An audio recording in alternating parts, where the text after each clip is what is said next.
Hola a todos, vamos a continuar con el tercer vídeo de esta segunda parte de la lección 2, que dedicaremos a la organización y construcción del complejo funerario del faraón Jufu en la necrópolis de Giza. Primero, valdría la pena señalar una anécdota que supongo que todos conocéis, y es que del faraón Jufu, del Keops o Kéope de los griegos, solo nos queda una estatua de bulto redondo de apenas 7 centímetros y medio de altura. Es una estatua que fue hallada en el año 1903 en Abidos. Una cuestión que debemos plantearnos es cuánto tiempo reinó Jufu. Si fue capaz de alzar un edificio tan descomunal como la Gran Pirámide, si intentamos calcular cuál fue la velocidad con la que se realizó este edificio, evidentemente nos es necesario saber cuántos años reinó el faraón. Para esto tenemos varias fuentes como el Papiro Real de Turín, que nos habla de 23 años de reinado, o otras fuentes que son contemporáneas y por lo tanto más exactas, y son las que nos van a servir para determinar al menos un reinado de 27 años. Por eso quiero conduciros a dos lugares. Por una parte, a la llamada montaña de agua de Yedefra, situada al oeste del oasis de Dakla. Aquí, en el año 2000, el explorador alemán Carlo Bergmann encontró una serie de inscripciones que evidencian operaciones por parte de una expedición egipcia en el lugar.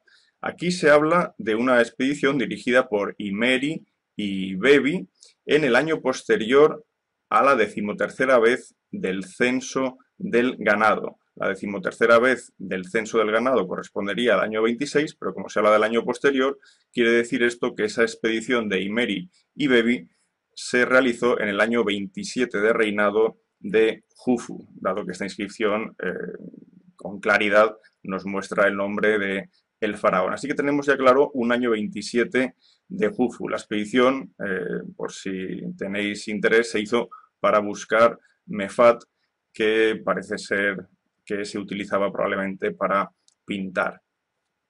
Y en esta expedición, a pesar de ser un lugar tan lejano y en una zona desértica, se utilizaron al menos 2 regimientos, lo que suma más de 400 hombres. Bueno, pues aquí tenemos ya un año 27 en esa montaña de agua de Yedefra, y ahora nos dirigimos al Mar Rojo. En el Mar Rojo encontramos un puerto, es el más antiguo que conocemos en el Mar Rojo. Acordaros que tenemos otros dos localizados, el de Ain Sugna al norte y el de Mesagasus más hacia el sur. Bien, pues este puerto, que ha sido identificado como tal y como de época de Jufu por parte de Pierre Tallet, que ha estado excavando en el lugar en campañas sucesivas desde el año 2011, nos aporta una información muy valiosa. Tened en cuenta que en este puerto se han hallado alrededor de 30 galerías donde se guardaban tablones de madera y diversos enseres que debían ser utilizados por aquellas gentes que desde este puerto, situado en el Wadi al-Yarf, partían para ir hacia la costa de enfrente de la península del Sinaí, desde la cual ya evidentemente irían hacia las minas de cobre y turquesa. Pero bien, lo importante de este puerto no es solo que nos ofrece una estructura naval antiquísima de la cuarta dinastía, que no es poco. Lo importante, como decía, es que además en él se han hallado decenas y decenas de trocitos de papiros, algunos de ellos, algunas de esas piezas bien conservadas, que nos indican el año 27 de Jufu, es decir, exactamente el mismo año de reinado del que se hablaba en aquella montaña de agua de Yedefra. Además, en estos papiros, como podéis ver en la parte inferior izquierda, se nos ofrecen unos listados a modo de plantilla de Excel, ¿no? Donde se da información sobre el material que llega, etcétera, etcétera. Y esto evidentemente es algo muy importante para entender la organización de ese puerto en ese momento. Por ello, sí que me gustaría que para tener referencias sobre qué es lo que se ha hallado en este puerto, al menos en las campañas de 2011 y 2012, me gustaría que leyerais este artículo de Pierre Tallet que os pongo en la pantalla. Volvamos a Giza.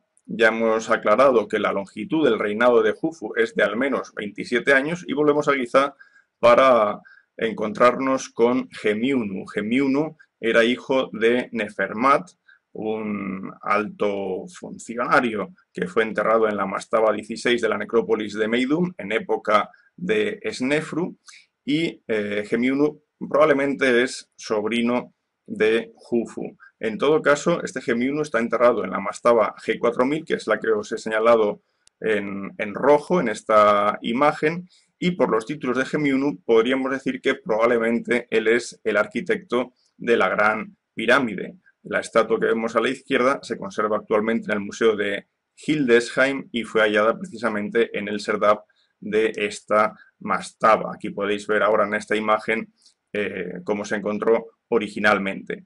La planta de la mastaba de Gemiunu nos muestra una estructura de 53 por 26 metros, alcanza los 6 metros de altura y fue excavada en el año 1912, que es cuando se recuperó esta estatua. Como vemos en la planta de la mastaba, en su superestructura tiene una larguísima habitación de unos 37 metros de longitud y apenas 1,5 metros de ancho, que es la que aparece en el plano como Totenopferraum, es decir, habitación para ofrendas funerarias, y desde esta habitación se accede al serdab, que es donde se halló la famosa estatua de Gemiunu. Recordad que el serdab es una habitación cerrada con una única entrada, que generalmente pueden ser orificios o pequeñas ranuras que permiten la vista del interior, pero también, sobre todo,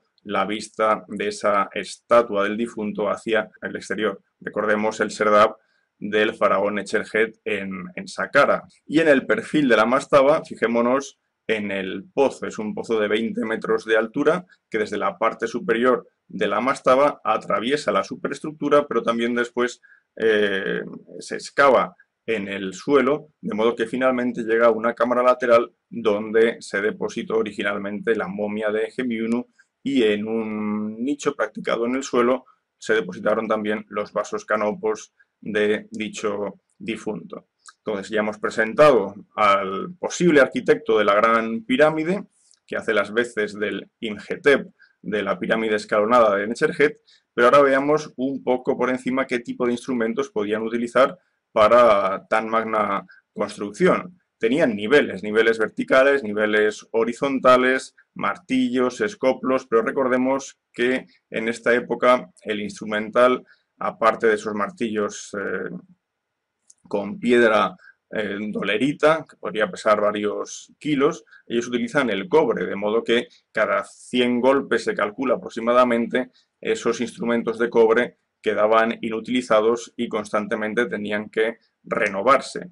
Después también hay que indicar que ellos tienen un sistema de medición que consiste en el Mehnesu, es decir, el codo real egipcio. Un codo real mide aproximadamente 52,35 centímetros y está dividido en 7 puños. Cada puño es un shesep y cada puño tiene a su vez 4 dedos. El dedo se llama yeva en egipcio. Bueno, todo esto suma esos poco más de 52 centímetros a los que hacía referencia. De hecho, cuando observamos las estructuras de la época, vemos cómo efectivamente toman el codo como referencia. Así, por ejemplo, la base de la pirámide de Jufu mide 440 codos. Después también tendríamos que hablar de los conocimientos matemáticos.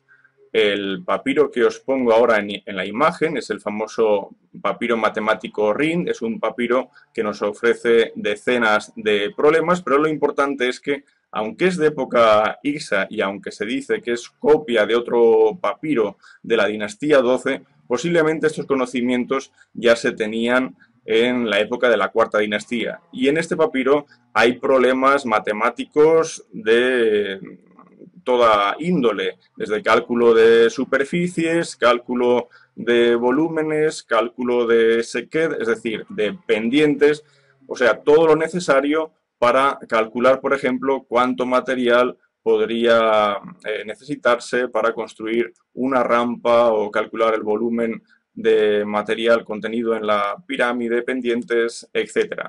En cuanto a las canteras, debemos hablar de dos tipos de canteras. Las canteras locales, que son las que proporcionan la mayor parte de material para la pirámide y su complejo. Aquí vemos la cantera que se sitúa en el lado norte de la pirámide de Jafra, donde todos los bloques están perfectamente ya cuadriculados y casi listos para ser extraídos. Y después en la parte inferior izquierda os pongo una imagen que es interesante, es un plano de la pirámide de Sinki que se halla cerca de Abidos, y vemos como en ese plano aparecen marcadas 4 rampas, y es que la pirámide quedó inacabada, y gracias a esto podemos comprobar cómo efectivamente los egipcios utilizaban rampas para subir los bloques o construir el edificio. La pirámide de Jufu se asienta sobre una plataforma de piedra caliza. Realmente esta plataforma a veces pasa desapercibida, pero desde luego es uno de los puntos más importantes en la construcción de la pirámide, dado que dicha plataforma es la que da estabilidad o horizontalidad a la construcción que se va a asentar por encima. Evidentemente, lo primero que hacen es recortar la roca de la meseta de Giza para darle una superficie más o menos horizontal, y sobre esta superficie ya se coloca esa plataforma formada con grandes bloques de piedra caliza, pero bloques de piedra procedente de la cantera de Tura, es decir, no es ya de la cantera local, que es una caliza numulítica, muy porosa y de peor calidad, sino de la caliza de Tura, situada a varias decenas de kilómetros de Giza, que es mucho más densa, de un colorido más blanco y evidentemente de mejor calidad al ser menos porosa. Pues bien, el error de horizontalidad que tiene esta plataforma es de 2,1 centímetros, lo cual es absolutamente irrisorio. Aquí vemos un detalle de esa plataforma, la unión de dos bloques. Vemos que realmente la construcción aquí alcanza una gran precisión. Ahora fijémonos en otro detalle. A la izquierda tenemos la pirámide de Jafra y a la derecha tenemos la pirámide de Jufu. En concreto estamos viendo el lado sur de ambas pirámides. Salta a la vista que la orientación de estas pirámides sigue los ejes cardinales. Esto es así y evidentemente los egipcios desarrollaron un método para poder conseguir una orientación realmente muy precisa. Tengamos en cuenta que la pirámide de Jufu ocupa 53.000 metros cuadrados de superficie. Si hemos hablado antes de 440 codos como la medida que nos da la base de la pirámide, los lados son de 230 metros, deberíamos señalar también que la altura original de la pirámide era de 280 codos, es decir, poco más de 146 metros y medio. En estas condiciones hay que señalar que el error que tenemos, por ejemplo, en el lado norte de la pirámide, si ellos buscaban lados de 400 codos de longitud, es decir, 230 metros más o menos, el error que tenemos en el lado norte es de 13 centímetros. Ese es en realidad el error mayor que se produce en los lados de esta pirámide.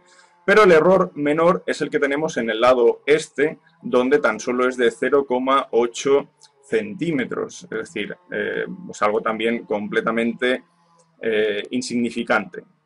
Sobre la cuestión de la orientación de la pirámide de Jufu, tened en cuenta que el error medio de orientación es de 3 minutos de arco, valdría la pena que leyerais este artículo en el que trato sobre las distintas opciones que podemos barajar para orientar la pirámide.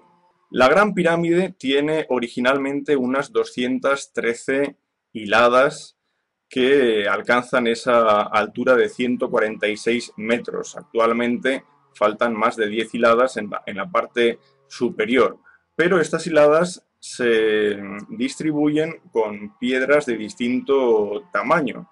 Así, por ejemplo, si estamos hablando de 2.300.000 bloques en total, no son iguales los bloques de la primera hilada que los de las siguientes, ¿no?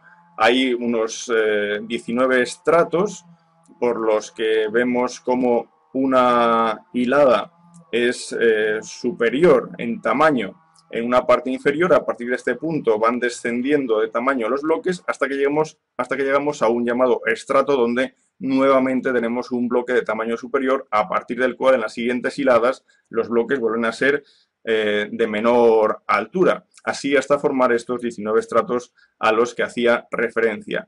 Pero pensemos un momento en el siguiente dato. Si hablamos de 2.300.000 bloques para la pirámide de Jufu y tenemos en cuenta un reinado de 27 años y suponemos un trabajo diario de 12 horas, por ejemplo, estaríamos hablando de la colocación de 233 bloques por día, o lo que es lo mismo, casi 20 bloques de piedra por hora. Esos son los números que nos da esta pirámide con los datos que hemos tenido en cuenta. 12 horas de trabajo al día durante 27 años y colocación de 2.300.000 bloques.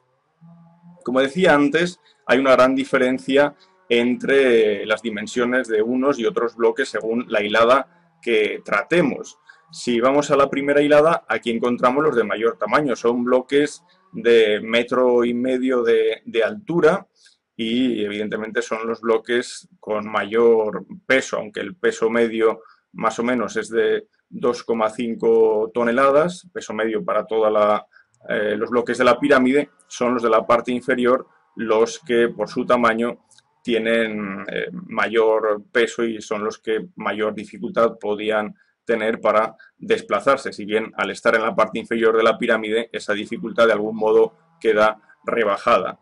En todo caso, fijémonos como si el núcleo de la pirámide, si la mayor parte del volumen de la pirámide está hecho con bloques de caliza local, esa caliza numulítica porosa a la que hacía referencia, los del revestimiento son de caliza de Tura, como vemos en la imagen de la derecha, donde se observa la pendiente de la pirámide en esa primera hilada, una pendiente de unos 51 grados 50 minutos, o como podemos ver también en la parte superior de la pirámide de Jafra, donde el revestimiento afortunadamente se ha conservado bastante bien.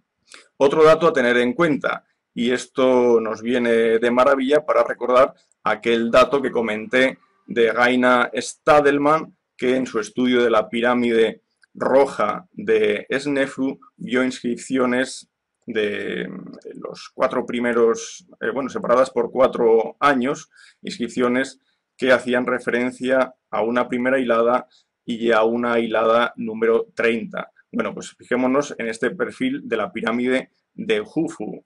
Hemos dicho que tiene unos 146 metros de altura, pero fijaros cómo solo construyendo hasta los primeros 30 metros de altura, solo hasta los 30 metros de altura de esos 146, ya tendríamos el 52% del volumen de toda la pirámide. Es decir, el mayor esfuerzo por producción en cantera, etcétera, y desplazamiento de bloques es el que se da solo en esta parte inferior de la pirámide. De hecho, con los 50 primeros metros de altura de construcción, ya tenemos el 82% del volumen de toda la pirámide. Claro, según vamos ascendiendo, cada vez son menos los bloques que hay que poner, pero también es cierto que al estar más altos en posición, esto genera otro tipo de dificultades. Según Heródoto, que visita Egipto hacia el año 440 a.C., Jufu cerró todos los santuarios y ordenó a todos los egipcios que trabajaran para él. Él habla de 100.000 hombres. Es cierto que también que en esta época las referencias que se dan de Jufu son del todo horrendas, ¿no? La visión que se tiene de Jufu nada tiene que ver con la que se indica de su padre Snefru. En todo caso, tenemos actualmente una idea aproximada de cómo se podría organizar el grupo de trabajadores que estuviera operando en la pirámide. Se calcula que directamente trabajando en la construcción de la pirámide, en la colocación de bloques y su transporte, podría haber dos equipos de 2.000 hombres. En realidad podríamos estar hablando de 4.000, 5.000 hombres aproximadamente, trabajando en concreto en la construcción de la Gran Pirámide. Evidentemente, a estos habría que sumar a toda una serie de hombres dedicados, por ejemplo, a la logística, desde trabajos de cantería, de reparación, de habituallamiento, es decir, en total se calcula que podríamos hablar de unos 25.000 hombres. Y el esquema que tenéis ahora en pantalla es el típico, ¿no?, para definir cuál es el modo de trabajar de un equipo de 2.000 hombres. Estos grupos de 2.000 hombres se dividen en dos equipos de 1.000 hombres cada uno. En el caso de la pirámide de Menkaura conocemos que un grupo, un equipo de 1.000 hombres tiene el apelativo de los amigos de Menkaura, mientras que otro grupo es conocido como los borrachos de Menkaura, los Teju de Menkaura. Bien, y cada uno de estos grupos de 1.000 hombres se divide a su vez en 5 grupos de 200 hombres, los llamados Sa o filé. Cada filé tiene un nombre, es un nombre invariable que recuerda términos utilizados en el mundo náutico egipcio. Y cada una de las filé, a su vez, se dividen en pequeños grupos de 20 hombres, 10 grupos de 20 hombres. Bueno, pues esto es el esquema básico del equipo que podría trabajar en la construcción de la pirámide.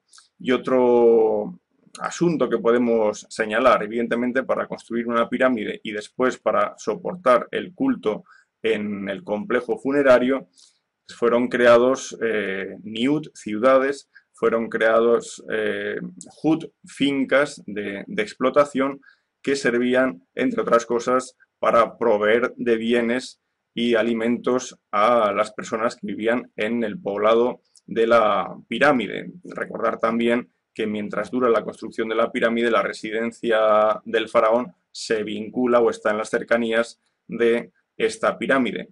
Y otra cosa que merece la pena explicar es la existencia de el poblado de trabajadores en las cercanías del complejo funerario. Es lo que tenemos en la imagen de abajo a la derecha. En este poblado se han encontrado tumbas de los trabajadores de la pirámide, se han encontrado también centros de producción, y esto ha dado mucha información sobre cuál era el modo de vida de estas personas.